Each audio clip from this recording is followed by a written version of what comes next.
Nshuti bavandimwe, reka nongere mbasuhuze muri rya zina ryiza ry'umwami wacu Yesu Kristo, ubuntu n'amahoro bye bibane namwe mwese. Twongeye kugira muri wa mwanya mwiza, wa mwanya duhoramo tukiga ibyanditswe byera mu ishuri ryo ku isabato. Twibukiranye ko tumaze icyumweru turi kwiga mu cyigisho cya 11 kivuga ngo kubana na Kristo. Kubana na Kristo. Twabonye cyo kwibukwa kiri mu Bakolosayi igice cya 3 ku murongo wa 14. Kiravuga ngo ariko bigeretse kuri ibyo byose mwambara urukundo kuko ari rwo murunga wo gutungana rwose. Ngo twambara urukundo kuko niyo murunga wo gutungana rwose. Ntabwo Paulo abwiraga bari Abakolosayi gusa, nako twese yaratubwira ngo twambare urukundo niwo murunga wo gutungana rwose. Twasanze rero uyu muntu ari kubwira ngo yambare urukundo, cyangwa uyu muntu ukeneye kuba muri Kristo, twasanze agomba guhoza umutima we cyangwa intekerezo ze kubiri hejuru mu ijuru. Ni ibiki twasanze? Ari uguhoza umutima kuri Kristo. Kuri Kristo n'ibya Kristo. Muri make umuntu akwiriye guhoza umutima cyangwa intekerezo kuri Kristo no ku bya Kristo. Twibuke ko Kristo nta kindi, Kristo ni ubuzima, Kristo nk'umuremyi wacu, Kristo nk'umucunguzi wacu, Kristo nk'umucamanza wacu uri mu ijuru, kandi ajya kugenda yavuze ko agiye gutegurira hacu. Muri make rero niwe buzima bwacu, niwe tugomba guhozaho intekerezo zacu. Twasanze rero mu guhoza intekerezo zacu ku byo mu ijuru cyangwa kuri Yesu Kristo, bizatubashisha byoroshye kureka iby'isi, kubera ko ntabwo wakunda iby'isi ngo ukunde n'iby'ijuru icyarimwe, ntabwo byashoboka, nta hagati no hagati. Twabonye imfashanyigisho imwe yerekeranye no kureka iby'isi. Twabonye aho abayobozi b'isi bagenda bakangurira abatuye isi kureka ibintu bimwe na bimwe, nko kureka gutwika amashyamba se, nko kureka gucura intwaro za kirimbuzi, nko kureka ibiyobyabwenge n'ibindi.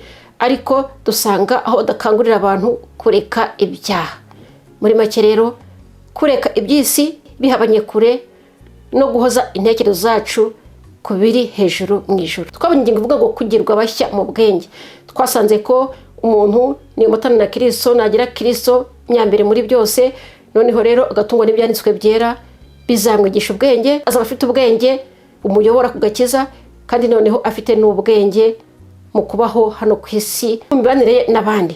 Kubera ko uko azagenda yiga ijambo ry'Imana, uko bwije n'uko bukeye, yiga ijambo ry'Imana, asenga, azajya agenda arushaho gukura. Muri make abari muri Kristo bagomba no gukura. Twabonye imiciranga imibereho mishya, kuko ni umuntu afite imibereho mishya, birumvikana ko aba yaravuye mu mwijima akajya mu mucyo. Muri make afite ibyo yaretse, byanze bikunze abafite imirimo y'umwijima yaretse akaza muri Kristo. Rero none twabonye iyo mico noneho iranga imibereho mishya ni iyihe. Twaragibonye, ariko twasanze ngo cyane cyane ikirutiyo yose ngo harimo urukundo. Ngo urukundo nirwo murunga wa byose. Rero umuntu witekerereza ibyo mu ijuru gusa, umuntu waretse iby'isi, umuntu uzi iyi mico y'umuntu ufite imibereho mishya, biroroshye cyangwa birashoboka kugira ngo abeho n'iyi mibereho mishya, koko birashoboka kugira ngo ayigire, kubera ko azaba afite Yesu Kristo muri we. Twabonye rero muri iyo ngingo Paulo ashikariza abitoro cyangwa ashikariza Abakolosayi guhana amahoro. Muri make buri wese akazirikana mugenzi we, tukabanyamahoro. Niyo umuntu agize icyapfa na mugenzi we, akamenya ko bagomba kwiyunga, akamuhabarira. Si ukuhabarira gusa, ahubwo noneho no gusaba imbabazi. Muri make uwakosheje agasaba imbabazi, n'uwakosherejwe akahabarira. Ariko noneho twabonye ko imbabazi nazo gusa umuntu kukubabarira, ariko utabifitemo uruhare, udashaka izo mbabazi, nta kizo mbabazi zamara. Muri make tugomba kubabarirana, ndetse tukarenga n'umupaka. Si ukubabarira twebwe twenyine gusa, n'abatari mu nzu y'Imana, abanyamahanga tugomba kubabarira, cyangwa tugomba kubana nabo kugira ngo tubabwire Yesu, tubazane kuri Yesu Kristo. Aya mahoro dushaka ni ya mahoro atari amahoro y'abisi, ni ya mahoro Kristo atanga.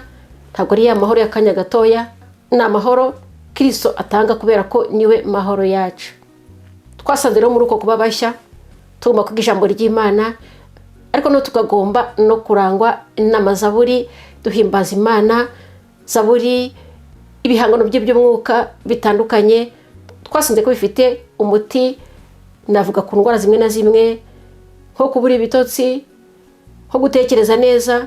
Muri make indirimbo zituma umuntu agira imitekerereze myiza, indirimbo zituma umuntu aruhuka, kandi indirimbo zituma umuntu ashyikirana na mugenzi we ndetse agashyikirana n'Imana ye, kubera ko tuba turirimbira Imana Data wa twese. Muri make imico rero iranga umuntu wahindutse mushya, arangwa no kwiga ijambo ry'Imana, arangwa no guhimbaza Imana, ariko noneho arangwa no guhinduka. Muri make arahinduka, ntabwo ahinduka kugira ngo bimenye wenyine gusa, ahubwo abari kumwe nabo babona ko yahindutse. Muri make dusabwa kugira ngo duhinduke n'abandi babone ko twahindutse. Reka turebe amagambo umuja w'Imana Ellen White yarangije atubwira muri iki cyigisho, aboneka mu gitabo cy'ibyakozwe n'intumwa. Tureba ku rupapuro rwa 294 kugeza ku rwa 295. Iyo umwuka w'Imana w'intekerezo n'umutima, umuntu wahindutse araturagara akaririmba indirimbo nshya, bitewe n'uko abona ko isezerano ry'Imana ryasohoye mu mibereho ye, ko igicumuro cye cyababariwe, icyaha cye kigatwikirwa. Yihanye ku Mana kubwo kuba yarishe itegeko ryayo, kandi yizera Kristo wapfuye kugira ngo umuntu agirwe intungane. Bitewe n'uko yatsindishirijwe kubwo kwizera, afite amahoro ku Mana kubw'umwami wacu Yesu Kristo. Ariko kubera ko imibereho ari iye, umukristo ntakwiye kwifumbata ngo anezezwe gusa n'ibyo yakorewe. Umuntu wiyemeje kwinjira mu bwami bw'umwuka azabona ko imbaraga zose n'irari bya kamere itaragizwe nshya burundu byiteguye kumurwanya, bitijwe umurindi n'imbaraga z'ubwami bw'umwijima. Agomba kuvugurura kwitanga kwe kandi akarwana n'ikibi buri munsi. Ingeso ze za kera na kamere iganisha mu gukora ibibi bizarwanira mu kumutaba, kandi agomba kubyirinda, akarwanira kugera ku ntsinzi yishigikirije ku mbaraga ya Kristo.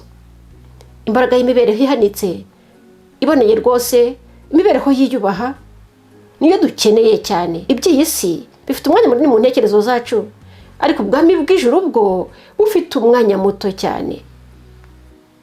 Mu mihati ye yo kugira ku Imana imuhamagarira kugeraho, nta na kimwe gikwiriye gutera umukristo kwiheba. Ubutungane bwo mu mutima no mu mwuka byasezeraniwe abantu bose binyuze mu buntu n'imbaraga bya Kristo.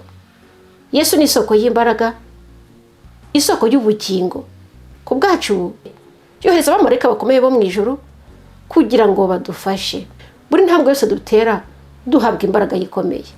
Uwiteka rero atubashishe gutera intambwe, twemere gukura, kubera ko nta kindi kizadukuza ni ukwemera tugaca bugufi, tukumva ko ntacyo tuzi mu ijambo ry'Imana, ntacyo tuzi kuri Yesu, ntacyo tuzi n'ibya Yesu. Noneho tugaca bugufi, tukiga ibyanditswe byera.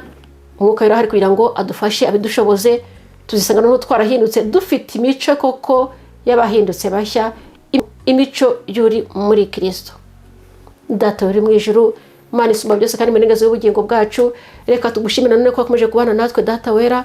Umaze kutwigisha Data mwiza byinshi, twamaze kubona ko udukeneye kugira ngo twibere muri Kristo, kubera muri Kristo tuba turinzwe, hehe no kugira ngo Satani dutege ntabwo zadushobora, kubera ko Kristo yaratsinze. Data runda kwinginze ngaho duhe kuba muri we.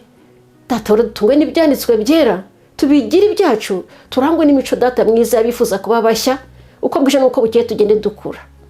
Ngaho rubana turinde ko dukomeze muri byose Data wera, maze bidukure nk'abana bawe, atari Data mwiza twebwe gusa bakumenye gusa, n'abatari bakumenya uduhe kugira ngo dutere intambwe tubabwire ibyawe, baturebeho mu mico no mu myifatire ndetse n'ibyo tubabwira, kugira ngo dufatanye umurimo. Ngaho bana turinde ko dukomeze muri byose Data mwiza, ibyatuma duhora tuguhesha icyubahiro muri byose, turakwinginze tugire imbabazi, ari duhere ubuntu mu izina rya Yesu dusenze twizeye, amen.